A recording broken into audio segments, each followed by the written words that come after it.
એક મોટા સમાચાર ખેડૂત નેતા રાજુ કરપડા આજે ભાજપમાં જોડાવાના છે। ગાંધીનગર કમલમ ખાતે શક્તિ પ્રદર્શન કરીને તે ભાજપમાં જોડાઈ જવાના છે। પ્રદેશ ભાજપ પ્રમુખ જગદીશ વિશ્વકર્મા સહિતના આગેવાનોની હાજરીમાં તે ધારણ કરશે કેસરીઓ।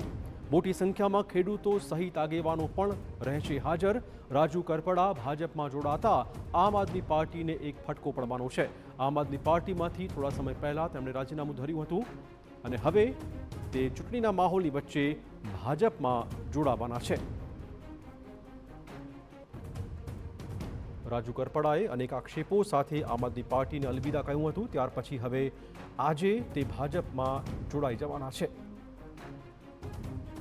ખેડૂત આગેવાન છે રાજુ કરપડા, જેમણે આપમાંથી છેડો ફાડ્યો અને હવે આજે ગાંધીનગરમાં કમલમ ખાતે જગદીશ વિશ્વકર્માની હાજરી વચ્ચે તે ભાજપનો ખેસ ધારણ કરશે।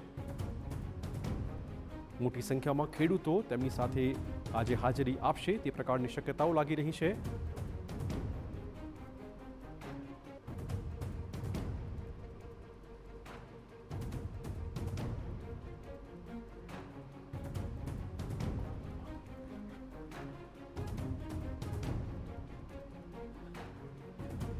તો થોડા સમય પહેલા જ રાજુ કરપડાએ રાજીનામું આપ્યું હતું આપમાંથી અને આપતાની સાથે જ તેમણે અનેક આક્ષેપો કર્યા હતા। ત્યાર પછી શક્યતા હતી કે તે ભાજપનો છેડો પકડી લેશે અને આજે જ તે ભાજપમાં જોઈન્ટ થવા જવાના છે। ગાંધીનગરના કમલમ ખાતે તે ખેડૂત આગેવાનોની હાજરીમાં ભાજપમાં જોડાવાના છે।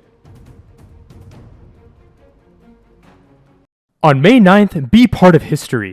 Chinmaya Geeta Samarpanam, a global Guinness World Record official attempt. Together, join online and let's chant Gita Chapter 15, just 20 verses, simply read from the screen. Don't wait, register today! શક્યતા એ વાતની છે કે ખેડૂતની જે વોટ બેંક છે તેના થકી ભાજપને રાજુ કરપડા ફાયદો કરાવી આપે। તો રાજુ કરપડા ભાજપમાં જોડાતા જ આમ આદમી પાર્ટીને એક મોટો ફટકો પડ્યો। જો કે થોડા દિવસ પહેલા જ તેમણે રાજીનામું પણ આપ્યું હતું આમ આદમી પાર્ટીમાંથી અને શક્યતા હતી કે જે રીતે આક્ષેપ કરી રહ્યા છે તેને જોતા તે ટૂંક સમયમાં ભાજપમાં જોડાઈ જશે।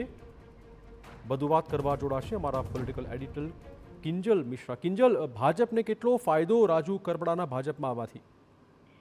ચોક્કસ, જો રાજુ કરપડાની વાત કરવામાં આવે તો ખેડૂતોમાં તેમનો એક સીધો હોલ્ડ છે, કેમ કે જે પ્રકારે તે ખેડૂતોના વિશે ઉપાડતા હતા, સૌરાષ્ટ્રની ખાસ કરીને સુરેન્દ્રનગર થી લઈને રાજકોટનું જે બેલ્ટ છે અને ત્યાં એક તેમની સીધી એક રીતે ખેડૂત સાથે જોડાયેલા છે અને જે પ્રકારે આમ આદમી પાર્ટીના જે internal problem, internal issue, internal જે વિવાદો છે તેમને ખુલીને રાજુ કરપડા દ્વારા વાત કરવામાં આવી છે। તો જિલ્લા પંચાયત, નગરપાલિકા, તાલુકા પંચાયતમાં સૌરાષ્ટ્ર બેલ્ટ માટે રાજુ કરપડા ભાજપ માટે ઉપયોગી હોય કે નહીં, પરંતુ આમ આદમી પાર્ટી માટે ચોક્કસ એક નુકસાન છે તે બની શકે છે। અને જે પ્રકારે રાજુ કરપડા એ છેડો આમ આદમી પાર્ટીમાંથી ફાડ્યો હતો અને કહ્યું હતું કે હું મારી ભવિષ્યની યોજના ટૂંક સમયમાં કહી શકે, ત્યારે જો લાગતું હતું કે એ કોઈ સત્તાધારી કોઈ પક્ષ સાથે જોડાશે અને ભાજપ જોડે જ્યારે જોડાયા છે ત્યારે ભાજપને નુકસાન થતું ચોક્કસ અટકશે। ફાયદો કદાચ રાજુ કરપડા ન કરાવી શકે, પરંતુ એ વિસ્તારની અંદર આમ આદમી પાર્ટી માટે ચોક્કસ નુકસાન થશે। ધન્યવાદ કિંજલ તમામ જાણકારી બદલ। તો આમ આદમી પાર્ટીને થોડું ઘણું નુકસાન ચોક્કસ પહોંચશે। રાજુ કરપડા હવે ભાજપ માટે મહેનત કરશે। એ ખેડૂત આગેવાન છે એટલે ચોક્કસ વોટ બેંક કોના તરફી એ કરી શકે છે, આ સૌથી મોટો સવાલ છે।